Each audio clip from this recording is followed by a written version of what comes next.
en ang'o nikech koro sani chal ka gima oganda donjo ga e sako ka wacho ni oyo ada donjo e sako mondo mi akaw hola hola gi itiyo kod gi e yo machalo nade bende gin gik moko ma urango ga kendo unono nikech ng'ano nyabiro kacha ni oyo ana ne sako ma Chris e jakom to koro kacha we akaw form ni kase akaw mana hola ma dhi go sherehe an gi trip ma dhi Zanzibar adwa hola ma siling 48,000 abiati gi view travel awuoga dhi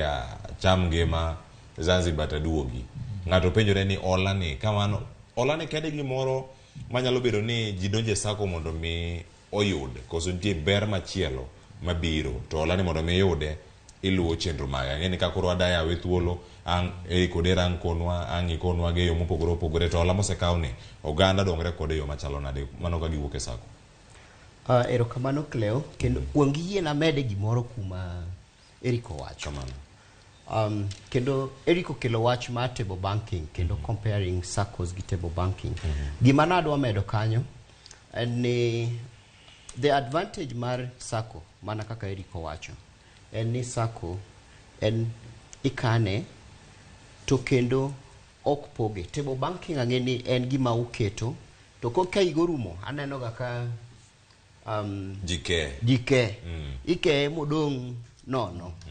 koro tiende ni en iga korumo to table banking no borumo kokichako manyien but ei sako ka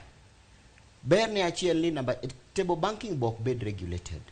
to isako ka obedo regulated kendo table sako ok bed ni ka igorumo to koro en ikeyo manyo ji ochoko te en gi posterity tiende ni mikano igani nyalo konyi higa manyien nyalo konyi bang' higni nyaka chieng' moro iwinj kijony gi sako nikech agenda ma in go gi sako wat orumo. To kadwaro dok koro e penjo mipenja apani kane pok wadhi e break ni penja ni ka ng'ato mondo donji e sako ang'o mowinjo bed nong'eyo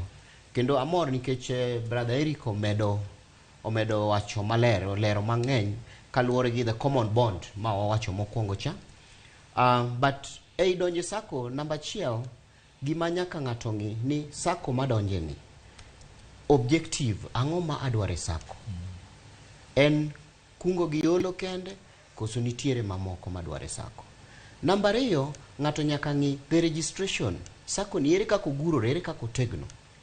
kiko bed sako ma is not registered mani ofuku ng'ato but nyaki confirm no bedo registered kendo ko chope kiwango mabedo regulated gi sasra status ne chalo nade sasra. Namba dek nyaki ng'i the efficiency tiende ni king'iyo gima mi donje sako idhi donje sako to kidwa ni yud konyruok midwaro to ibiro yudo konyruok ni e yo mayot koso biro chuno ni podi nyaki thagi mondo kiyud konyruok. Ang'eyo nitiere sakos moko ma ka ng'ato dwaro hola osebedo kokeno to koro dwaro hola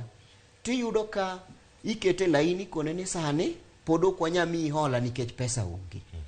to sani midiche midwarie pesa koro magi be gik ma ng'ato winjo bed ni ng'iyo maber then processes adwa koni for example kimisitu kamani